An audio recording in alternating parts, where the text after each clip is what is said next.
ایک ایسا شخص جسے اللہ کی اجازت سے علم دیا گیا ہے، وہ بیتے وقت اور مستقبل کے بارے میں جانتا ہے۔ وہ وقت اور جگہ سے آگے نکل سکتا ہے، وقت میں سفر کر سکتا ہے اور ہر دور میں اپنی نشانیاں چھوڑ سکتا ہے، لیکن اس کے فرائض عام نہیں ہیں، وہ اکثر عجیب ہوتے ہیں اور قیامت تک جاری رہنے والے ہوتے ہیں۔ قرآن میں اس کا ذکر ہے، اللہ کی اجازت سے وہ دنیا کے مختلف حصوں میں نظر آتا ہے اور لوگوں کی مدد کرتا ہے۔ کبھی کبھی وہ کسی اور کی شکل لے سکتا ہے اور آپ سے ایسی صورت میں ملاقات کرتا ہے جسے آپ نہیں جانتے۔ شاید ایک دن آپ نے اسے دیکھا ہو لیکن آپ کو احساس بھی نہ ہوا ہو۔ وہ قیامت کے دن تک زندہ رہنے کا راز کیسے رکھتا ہے؟ ابھی اس کی عمر کیا ہے؟ کیا وہ نبی ہے، فرشتہ ہے یا کچھ اور؟ ہم ان سب سوالوں کے جوابات تلاش کریں گے، تو تیار ہو جائیں خضر کی رازدار زندگی کے سفر میں۔ ہم ایک بار پھر آپ کے لیے ایک حیرت انگیز کہانی لے کر آئے۔ چینل کو سبسکرائب کرنا اور ویڈیو کو لائک کرنا نہ بھولیں۔ کہتے ہیں کہ خضر تب ظاہر ہوتا ہے جب کوئی بندہ سچ مچ مشکل میں ہوتا ہے۔ کیا کبھی کوئی رازدار شخص آپ کی زندگی میں اچانک آیا اور اس نے آپ کی زندگی کو چھوا؟ شاید آپ نے اسے دیکھا یا اس نے آپ سے بات کی اور آپ کو پتہ بھی نہ چلا، پھر وہ چپکے سے آپ کی زندگی سے غائب ہو گیا۔ میں کسی افسانی کہانی یا داستان کے شخص کی بات نہیں کر رہا، یہ ایک حقیقی شخص ہے جس کا ذکر قرآن اور دوسری مقدس کتابوں میں ہے۔ اسے اللہ نے خاص علم اور گہری سمجھ دی تھی۔ ایک نبی بھی اس کا شاگرد بنا اور اس سے اللہ کے دیے ہوئے حیرت انگیز علم سیکھنے کی کوشش کی۔ قرآن میں اس کا نام سیدھا نہیں لیا گیا، لیکن سورہ الکہف میں ایک ایسے بندے کا ذکر ہے جو ایک عجیب سفر پر نکلتا ہے۔ اکثر اسلامی علماء اس بات پر متفق ہیں کہ یہ شخص خضر ہے۔ اگر آپ تیار ہیں تو چلے وقت میں پیچھے چل کر خضر کے بارے میں اور جانیں اور یہ تلاش کریں کہ وہ کب پیدا ہوا۔ اس کی پیدائش کی تاریخ یقین سے نہیں معلوم، لیکن کچھ کہتے ہیں کہ وہ حضرت قابیل کے بیٹے حازو کے نسل سے تھا جو حضرت آدم علیہ السلام کے بیٹے تھے۔ دوسرے لوگ کہتے ہیں کہ وہ حضرت نوح کے بیٹے سام کے خاندان سے تھا۔ ایک اور دلچسپ کہانی کہتی ہے کہ خضر اور ذوالقرنین دو بہنوں کے بیٹے تھے، یعنی ان کے خالہ زاد بھائی تھے۔ ہمارے نبی محمد صلی اللہ علیہ وسلم نے ایک حدیث میں بتایا کہ خضر کو الخضر اس لیے کہا جاتا تھا کہ جب وہ سوکھی گھاس پر بیٹھتا تو وہ گھاس ہری اور زندہ ہو جاتی۔ اس کی سب سے بڑی خصوصیت یہ ہے کہ اللہ کے دیے ہوئے علم کی وجہ سے وہ ہزاروں سال بعد بھی زندہ ہے اور چپکے سے ہمارے درمیان چل پھر رہا ہے۔ بہت سے لوگ مانتے ہیں کہ خضر خاص لمحوں میں ظاہر ہوتا ہے اور کچھ واقعات کا رخ بدل دیتا ہے۔ ہاں، یہ سچ ہے کہ ہر زندہ چیز کو موت کا مزہ چکھنا ہے، تو پھر یہ کیسے ممکن ہے کہ خضر اتنے لمبے عرصے سے زندہ ہے؟ بہت سے اسلامی علماء نے اس سوال کے مختلف جوابات دیے ہیں۔ اصل میں یہ خیال کہ خضر زندہ ہے مختلف روایتوں کے ذریعے ہم تک پہنچتا ہے۔ سب سے پہلے جعفر صادق نے اپنے والد سے روایت کی کہ خضر کا ایک دوست تھا جو فرشتہ تھا۔ خضر نے اس فرشتے سے لمبا جینے کا راستہ پوچھا۔ فرشتے نے اس سے کہا کہ وہ آب حیات ڈھونڈے جو زندگی کا پانی ہے اور اندھیرے میں چھپا ہے۔ خضر ذوالقرنین کے آگے نکل گیا اور اس نے یہ پانی ڈھونڈ کر پی لیا۔ ذوالقرنین کو یہ نہیں ملا، اس وجہ سے خضر ابھی تک زندہ ہے، لیکن وہ ہم جیسا نہیں جیتا۔ اسے کھانے پینے کی ضرورت نہیں ہوتی جیسی ہمیں ہوتی ہے۔ اس کی زندگی الگ ہے، اسے دوسری سطح کی زندگی کہا جاتا ہے۔ خضر اور الیاس علیہ السلام آزاد اور خاص طریقے سے جیتے ہیں۔ وہ وقت اور جگہ سے بندھے ہوئے نہیں ہیں، وہ ایک ہی وقت میں کئی جگہ پر ہو سکتے ہیں۔ کبھی کبھی وہ ہماری طرح کھانا بھی کھاتے ہیں، لیکن صرف جب وہ چاہتے ہیں، نہ کہ ضرورت کی وجہ سے۔ کچھ روحانی علماء کہتے ہیں کہ ایک خاص روحانی مقام ہے جسے مقام خضر کہتے ہیں۔ جو شخص اس مقام تک پہنچتا ہے وہ خضر سے سیدھا علم سیکھ سکتا ہے اور اس سے مل بھی سکتا ہے۔ خضر مشکل وقت میں لوگوں کی مدد کرتا ہے، ان کے مسائل حل کرتا ہے۔ اللہ کی اجازت سے وہ ایک ہی وقت میں کئی جگہ ظاہر ہو سکتا ہے اور لوگوں کی مدد کرتا ہے۔ وہ ان لوگوں کا ساتھ دیتا ہے جو اللہ کی اطاعت کرتے ہیں اور اس کے راستے پر چلتے ہیں۔ اس کی مدد ایسی جگہ سے آتی ہے جہاں سے لوگوں کو امید بھی نہیں ہوتی اور اکثر لوگوں کو پتہ بھی نہیں چلتا۔ وہ کسی اور شخص کی شکل بھی لے سکتے ہیں۔ خضر کے پاس اللہ کا دیا ہوا خاص علم ہے جسے علم لدونی یا علم غیب کہا جاتا ہے۔ اس میں بیتے ہوئے اور آنے والے وقت شامل ہے۔ یہ علم کتابوں سے نہیں سیکھا جا سکتا، یہ اللہ کا انعام اور رحمت ہے۔ خضر کو یہ علم دیا گیا ہے۔ ایک روایت کے مطابق البراء نے بتایا کہ دنیا میں 4 انبیاء زندہ ہیں اور وہ زمین کے لوگوں کے لیے حفاظت کا ذریعہ ہیں۔ 2 زمین پر ہیں، خضر اور الیاس علیہ السلام، اور 2 آسمان میں ہیں، عیسیٰ اور ادریس علیہ السلام۔ اکثر اسلامی علماء کہتے ہیں کہ خضر ایک نبی ہے، لیکن یہ اختلاف ہے کہ کیا وہ لوگوں کے لیے رسول تھے۔ خضر اور الیاس علیہ السلام کے لیے زندگی اور موت میں زیادہ فرق نہیں، وہ ایک اونچی سطح کی ہمیشہ کی زندگی تک پہنچ گئے ہیں۔ خضر اور ذوالقرنین ہر رات ذوالقرنین کی بنائی ہوئی دیوار پر ملتے ہیں۔ ہر سال وہ حج اور عمرہ کرتے ہیں، ایک گھونٹ زمزم کا پانی پیتے ہیں اور یہ ان کے لیے پورے سال کے لیے کافی ہوتا ہے۔ ابن عساکر نے ابن اسحاق سے روایت کی کہ جب حضرت آدم کا انتقال ہونے والا تھا، انہوں نے اپنے بچوں کو جمع کیا اور کہا، اے میرے بچوں، اللہ زمین پر سزا بھیجے گا، میری لاش کو ایک غار میں رکھو، جب سزا ختم ہو تو مجھے شام کی زمین میں دفنا دینا۔ اس کے بعد حضرت آدم علیہ السلام کا انتقال ہو گیا۔ ان کی لاش کچھ وقت تک ان کے بچوں کے پاس رہی۔ جب اللہ نے حضرت نوح علیہ السلام کو نبی بنایا تو انہوں نے لاش اپنے ساتھ رکھی۔ جب طوفان آیا اور زمین پانی سے بھر گئی، نوح نے اپنے 3 بیٹوں سے کہا کہ لاش غار میں لے جائیں اور دفنا دیں، لیکن انہوں نے کہا کہ زمین خوف اور خطرے سے بھری ہے، ہم راستہ نہیں جانتے، انتظار کریں کہ لوگ بڑھیں اور دنیا محفوظ ہو جائے۔ نوح نے جواب دیا، آدم نے اللہ سے دعا کی تھی کہ جو اسے دفنائے وہ قیامت تک زندہ رہے، پھر بھی لاش ویسے ہی رہی جب تک خضر نہیں آئے۔ خضر نے آدم علیہ السلام کو دفنایا اور اس وجہ سے اللہ نے اسے جب تک وہ چاہے زندہ رہنے کی اجازت دی۔ جیسے کہ پہلے بتایا، خضر مختلف لوگوں کی شکل لے سکتا ہے۔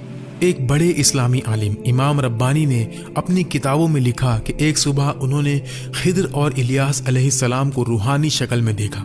خضر نے روحانی انداز میں بات کی اور کہا، ہم روحوں کی دنیا میں ہیں، اللہ نے ہمیں روحوں کو ایسی طاقت دی ہے کہ ہم انسانی جسموں کی شکل لے سکتے ہیں اور ان کی طرح نظر بھی آ سکتے ہیں، لیکن یہ ضروری ہے کہ ہم اس کہانی کے نقطوں کی حقیقت سمجھیں تاکہ آپ بھٹک نہ جائیں۔ اس کہانی کے بہت سے حصے قرآن اور حدیث سے ثابت ہیں، جیسے موسیٰ اور خضر کا سفر، 3 واقعات، علم لدنی اور پرندے کے قطرے والی مثال۔ یہ سب سورہ الکہف اور صحیح بخاری سے ثابت ہے، لیکن کچھ نقطے ایسے ہیں جو قرآن اور حدیث میں نہیں ملتے۔ مثلا خضر کا وقت میں سفر کرنا، شکل بدلنا، ہزاروں سال زندہ رہنا یا قیامت تک مدد کرنا، یہ صوفی روایتوں یا فولکلور کا حصہ ہے، لیکن صحیح حدیث سے تصدیق نہیں ہوتی۔ اسی طرح خضر کے قابیل یا سام کے نسل سے ہونا، ذوالقرنین کے ساتھ کزن ہونا، آب حیات پینا، آدم کی لاش دفنانا یا ہر رات ذوالقرنین کی دیوار پر ملنا، یہ سب اسرائیلیت یا ویک روایت ہے جو قرآن اور حدیث میں نہیں ہے۔ 4 زندہ نبیوں کا نقطہ بھی اختلافی ہے، صرف حضرت عیسیٰ علیہ السلام کا زندہ ہونا صحیح ہے۔ ہم نے یہ سب اس لیے بتایا تاکہ آپ قرآن اور سنت کی روشنی میں سچ جانیں، جو صحیح ہے اس پر یقین کریں اور جو روایت یا کہانی ہے اسے دلچسپ داستان کے طور پر سن لیں، لیکن یقین کے لیے صرف قرآن اور حدیث کو اپنائیں۔ تو اب چلیں خضر کی سب سے مشہور اور رازدار کہانی کی طرف جو قرآن اور حدیث میں بیان کی گئی ہے۔ خضر نے موسیٰ علیہ السلام کو غیبی علم سکھایا۔ یہ اس وقت ہوا جب فرعون ریڈ سی میں ڈوب گیا تھا۔ اس بڑے واقعے کے بعد موسیٰ نے اپنی قوم کو محفوظ جگہ پر لے گئے۔ ان کی قوم ان کے علم سے حیران تھی۔ ایک شخص سے رہا نہ گیا اور پوچھ لیا، اے موسیٰ، کیا زمین پر کوئی آپ سے زیادہ علم والا ہے؟ موسیٰ نے سچے دل سے جواب کیا، مجھے نہیں معلوم کوئی ایسا ہے۔ اس وقت اللہ کی طرف سے وحی آئی۔ اللہ نے بتایا کہ زمین پر ایک بندہ ہے جسے اللہ نے آپ سے زیادہ علم دیا ہے۔ اللہ نے کہا، 2 دریاؤں کے ملنے کی جگہ پر ہمارا ایک بندہ ہے جسے تم سے زیادہ علم دیا گیا ہے۔ موسیٰ نے پوچھا، اے میرے رب، میں اسے کیسے ڈھونڈوں؟ اللہ نے کہا، ایک مچھلی اپنے ساتھ لے جاؤ اور اسے ٹوکری میں رکھو، جہاں مچھلی غائب ہو جائے وہاں میرا بندہ ہے۔ اکثر اسلامی علماء اس بات پر متفق ہیں کہ قرآن میں ذکر کیا گیا یہ بندہ خضر ہے۔ تو موسیٰ اپنے جوان مددگار یوشع کے ساتھ 2 دریاؤں کے ملنے کی جگہ کے لیے نکل پڑے۔ لمبے سفر کے بعد وہ ایک چٹان کے پاس رک کر آرام کرنے لگے۔ وہاں وہ سو گئے۔ جب وہ سو رہے تھے